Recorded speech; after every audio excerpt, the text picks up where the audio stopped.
Hello guys, আসসালামু আলাইকুম। কেমন আছেন? ভালো আছেন? দেখেন, আজকে এই রুমটাতে টাইলস লাগানো হবে। এই যে টাইলসগুলো লাগানো হবে, ঠিক আছে। কিন্তু টাইলস লাগানোর আগে আমাদের ফার্স্ট যে কাজটা করতে হয় আমাদের, ঠিক আছে, বড় বড় সাইডের মধ্যে যেগুলো হুকুমতের সাইড, ওগুলাতে ফার্স্ট এই কেমিক্যালটা ব্যবহার করতে হয়। ফ্লোরের মধ্যে এই কেমিক্যালটা ব্যবহার করতে হয়, ঠিক আছে। দেখুন, ঠিক আছে, এই কেমিক্যালটা ব্যবহার করতে হয়। এই দেখুন কেমিক্যালের ডাব্বা, ঠিক আছে। থেকে দেখুন কেমিক্যাল, ঠিক আছে।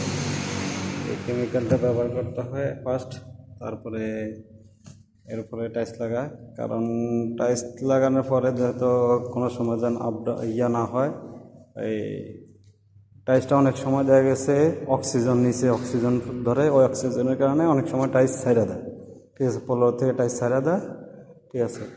ওই ফ্লোর থেকে যেহেতু টাইলস না ছাড়ার কারণে এই কেমিক্যালটা দেওয়া হয়, ঠিক আছে, ফ্লোরে, ঠিক আছে। এই যারা আমার এই ভিডিওটা দেখেন, পছন্দ হলে লাইক কমেন্ট করে দিবেন, ঠিক আছে। আর যেন দু একজন দেখতে পারে, দেখে শিখতে পারে, ঠিক আছে। শিখলে, কারণ অনেক সময় অনেক কাজে লাগে, ঠিক আছে। কারণ এই কেমিক্যালটা অনেক গুণাগুণ, যেমন টাইলস লাগানোর পরে 1 বছর পরে অথবা 6 মাস পরে টাইলস নিচের থেকে অটোমেটিকলি অক্সিজেনের কারণে নিচের থেকে টাইলসটা অটোমেটিকলি ছাইড়া দেয়, ঠিক আছে। মানে ছাইড়া দেওয়ার কারণে অনেক সময় দেখা গেছে জাম করে, ঠিক আছে। তো এই কেমিক্যালটা দেওয়ার পরে আর জাম করবে না।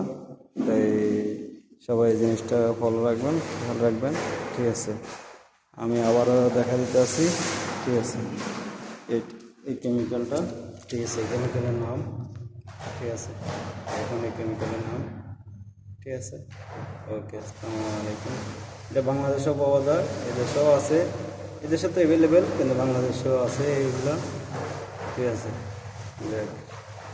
ওকে, আসসালামু আলাইকুম।